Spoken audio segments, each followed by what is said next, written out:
very much, Pippo, for the invitation to be here and to talk about this interesting topic. Today, I will talk about mixed neovascularization, topic that requires a multimodal imaging approach to be defined. First of all, neovascular MD is no longer a single entity, but we know that it must be differentiated into different neovascular membrane subtypes.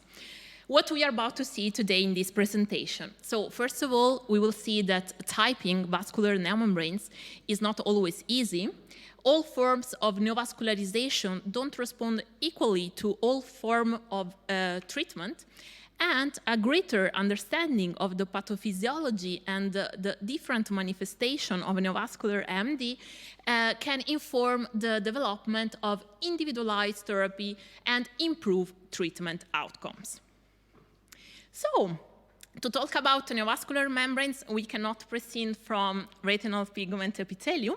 Today we are now in this beautiful castle, so let's imagine for a moment that we are at the level of retinal pigment epithelium, and we are to find out, to discover what happened above and below us.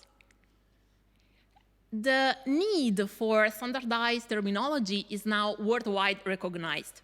The consensus group published a consensus nomenclature about the different neovascular membrane subtypes based on multimodal imaging. So let's go to see. Let's start from a moment, from the roots. We already saw with Riccardo Sacconi this morning. Let's talk just a few moments about the basic. We all know that type 1 originates from choroid below and develops below the level of RPE. Type 2 originates always from choroid and develop above the level of RPE. What about mixed type? Mixed type is, as a definition, a mix of type 1 and type 2 together. So we can see area of neovascular complex both in subretinal and in sub-RPA space. Normally, in case of type 1 neovascular membranes, we can see with the fluorescein angiography a poorly defined leakage, not so clear. Normally, we can see something as a plaque, and with OCT, we can normally observe a double layer sign. In case of type 2, with fluorescein angiography, we normally see a clear defined leakage, and normally with OCT, we can observe the presence of SHREM, subretinal hyperreflective material. But what about a mixed type? There is not so much yet in literature, I have to say, but what we can say today is that, so as I told you before, we observe both components in subretinal and in sub-RPA space. Normally, in our clinical practice, it's not always so easy to recognize them only with OCT, but we can help us with performing angiography, where we can see typically angiography findings of type 1 and type 2. What's really important to say in case of mixed type is that it was seen that we normally see a classic type 2 neovascular membranes that then develop a sub-RPA component. And that is supposed that the development of type 1 neovascular membranes is supposed that it's because it can sustain RPA and decrease the extent of overlying photoreceptor atrophy. So I hope that it will be time to discuss later, but a treatment strategy in case of a mixed type neovascularization could be to preserve the part 1 of the mixed type, to prevent the progression of atrophy and to preserve the visual acuity of our patient. What's also important to say is that it was seen that type 2 neovascular membranes can regress into a type 1 pattern by RPA envelopment of neovascular tissue. And that highlights the crucial RPA function to trying to limit the development of type 2 neovascularization and potentially protect the narrow retina from damage, from harm. But when we have to think about mixed type, I will say when we see something wrong, both in subretinal and in sub-RPA space. Let's see for some example. So as in this case, we can see here a little subretinal hyperreflective material and associated with the shallow irregular RP elevation with, I think that you don't see very well, but it's onion peel appearance that's typical for type 1 neovascularization, suggesting for a mixed type. Let's perform fluorescein angiography, and we can see a typical leakage that corresponds to the area of type 2 neovascularization and a big area of a plaque that corresponds to the big area of type 1 neovascular membranes.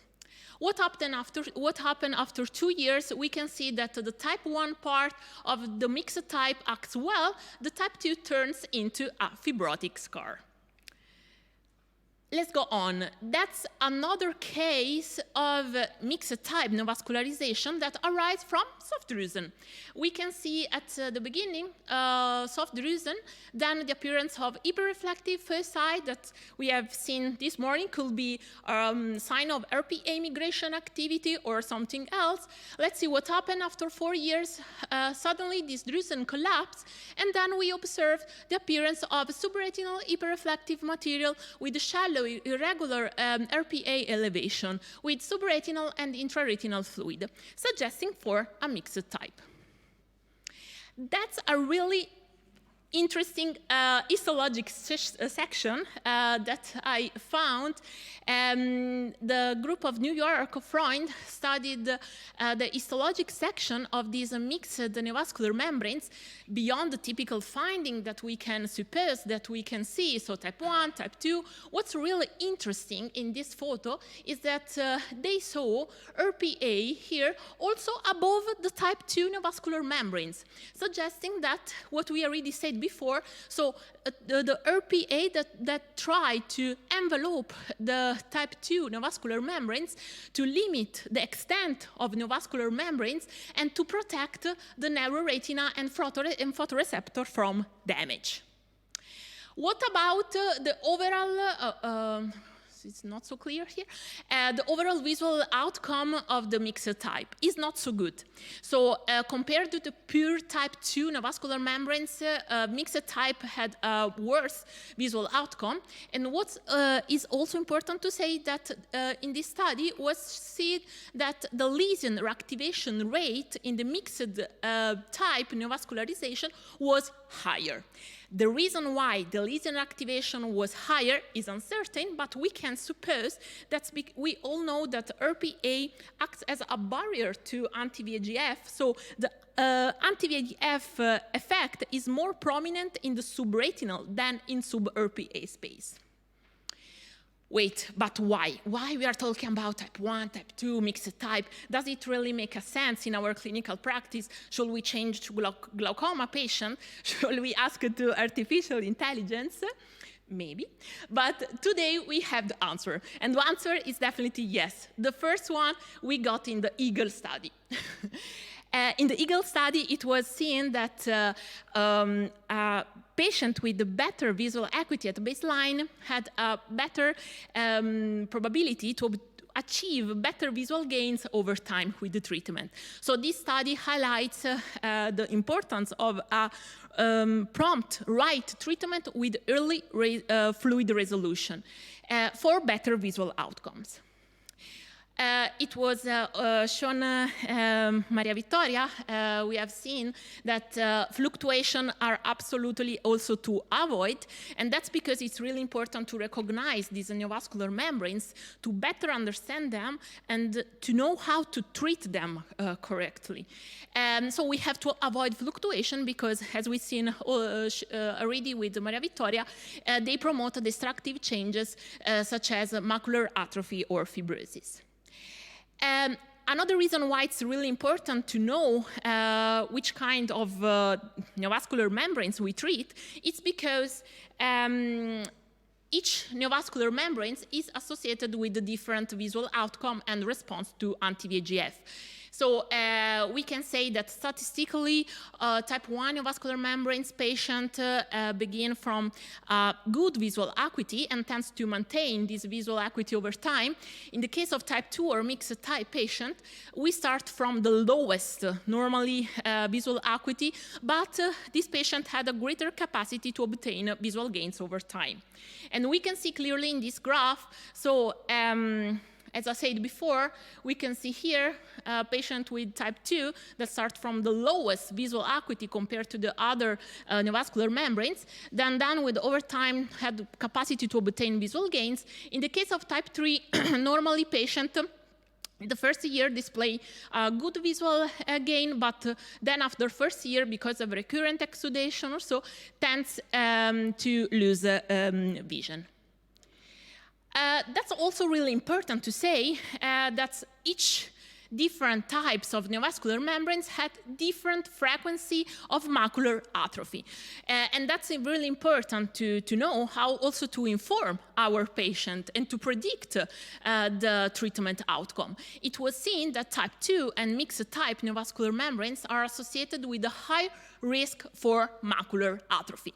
In case of type 2, it could be because we see normally in this area choriocapillary loss, and that could make these regions more susceptible to subsequent RPA and photoreceptor loss. In the case of mixed type, that could be because the higher lesion reactivation rate, and so the probability to higher photoreceptor damage.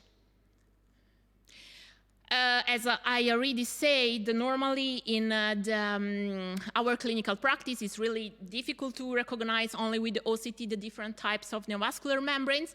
We can help us with knowing specifically biomarkers that could be statistically more associated with each type of neovascular membranes. So, for example, in the type 2, we normally observe more presence of subretinal fibrosis. In case of type 1, more presence of fibrovascular, RPA detachment, and so on. So here are summarized the basic characteristics that we have seen so far about type 1, type 2, and mixed type neovascular membranes. What we have really to not forget about mixed neovascular membranes. So first of all, the higher lesion reactivation rate. And we have to really understand that these mixed type neovascular membranes, in their type 1 part, they act relatively good as a type 1 neovascular membranes, so they are not associated with atrophy or fibrosis. In their type 2 part of this mixed type, they act a little less well because of the recurrent rate for fibrosis and atrophy. So, as I told you, unlikely it's not so easy to recognize in our clinical practice only with OCT these different type of neovascular membranes. So I ask you, if you want, to answer to this question by scanning the QR code that you see on this slide. Well done. 100% of you answered the right answer. So when we perform the fluorescein angiography, we can see typically finding of both type 1 and type 2 in this picture, so the right answer is definitely B. Let's move to the second question. What type of neovascular membranes is in this picture? What do you think? Type 2, mixed type, or type 1?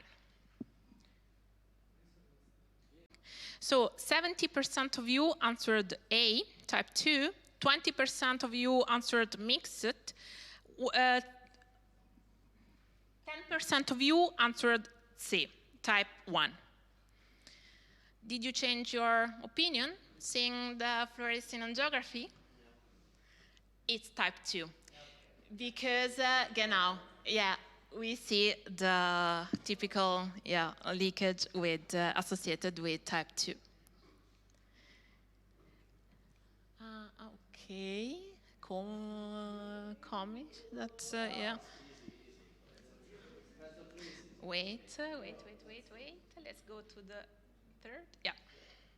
Type 1, mixed or type 2?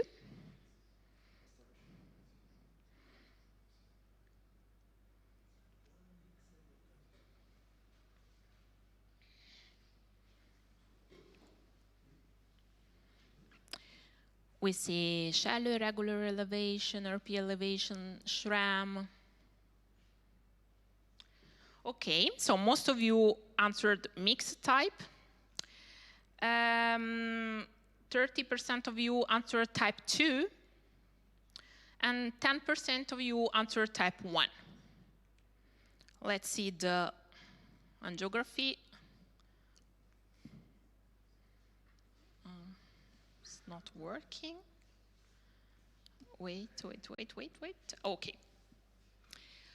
Did you change your mind?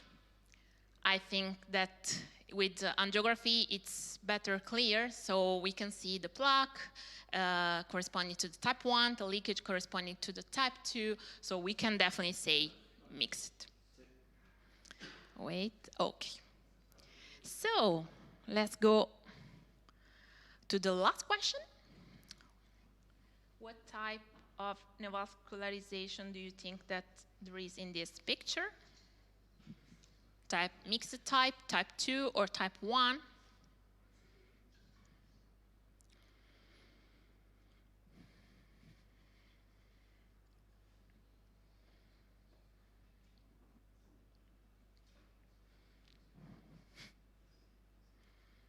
That's interesting.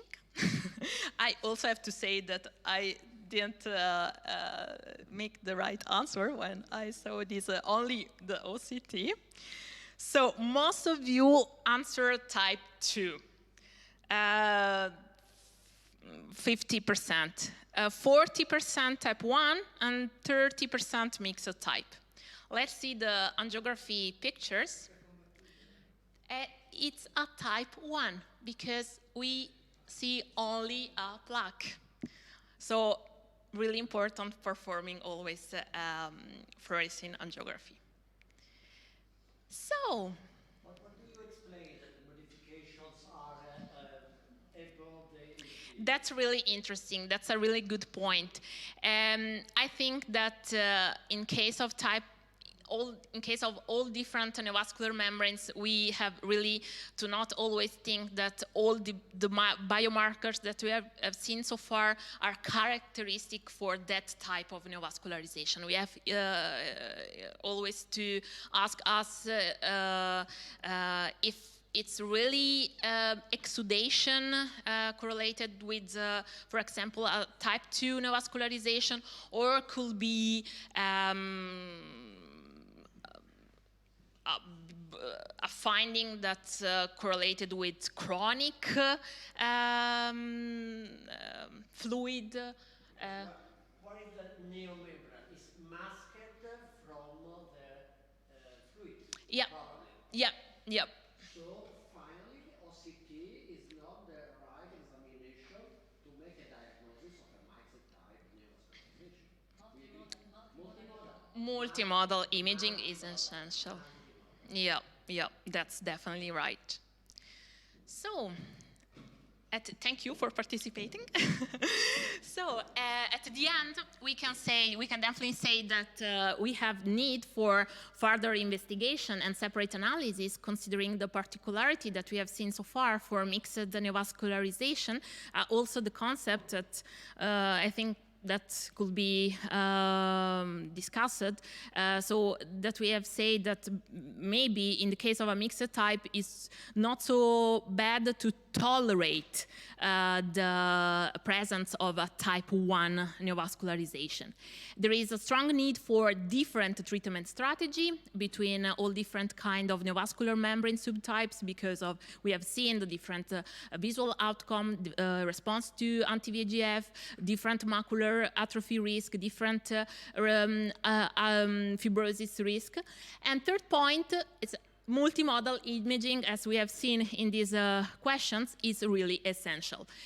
In conjunction with an updated anatomic classification system, in order to, first of all, characterize these neovascular membranes, inform more personalized patient care, aid the prediction of treatment response, and naturally achieve successful management. So, let's go out. Done. Thank you for your attention. It's not even a question. It's actually It's not even a question, it's just a comment. Thanks a lot for this plea for multimodal imaging and for subdividing the membranes or the exudative AMD into the different subcategories. I think it really helps us to not simply inject into a kind of a black box, but to know more what we're doing, actually. Yeah. Even though in many cases it winds up, in most cases it winds up being a treat and extend schedule, I guess. The only one little thing I wanted to add is I think the mixed type is not really such a new concept. It's been around for a long time. It's had different names. And the mixed type is one expression. Freund usually calls it a type 4 membrane. And even in the pre-multimodal imaging days, just based on fluorescent angiogram, we'd call it a minimally classic or a predominantly classic model. So it's been around a long time, but I guess we're more and more understanding how to deal with it. Yep, so that's again. definitely right. I completely agree.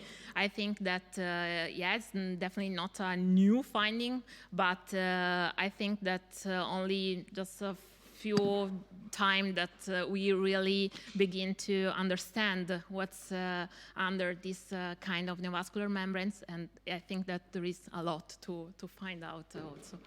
Yeah.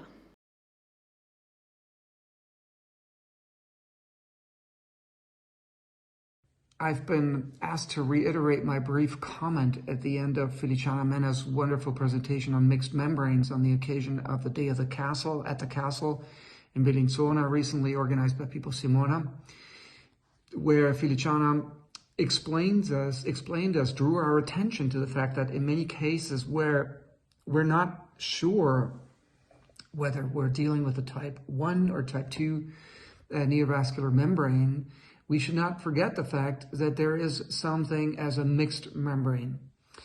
And on the one hand, that is a wonderful plea for multimodal imaging, which helps us to better understand what kind of membrane we're dealing with, what kind of prognosis, visual prognosis the patient has, and what kind of injection scheme, be it, for example, treat and extend or PRN or others, are the best to help the individual patient. On the other hand, I added that the concept of the mixed membrane is not really a new concept. It's been around for quite a while. It's been given different names. For example, Bailey Freund calls the mixed membrane a type 4 neovascular membrane. And even in the age before we talked about multimodal imaging, in the age where we only had fluorescent angiography and perhaps ICG angiography at our disposal, we knew of the existence of mixed membranes. They were called differently in those days. They were called either predominantly classic membranes or minimally classic membranes, depending on the fact of whether they, or depending on whether they displayed more or less than 50% of the surface corresponding to a classical membrane. Yeah, I hope that was a helpful comment. Thanks a lot, people, for giving me the opportunity.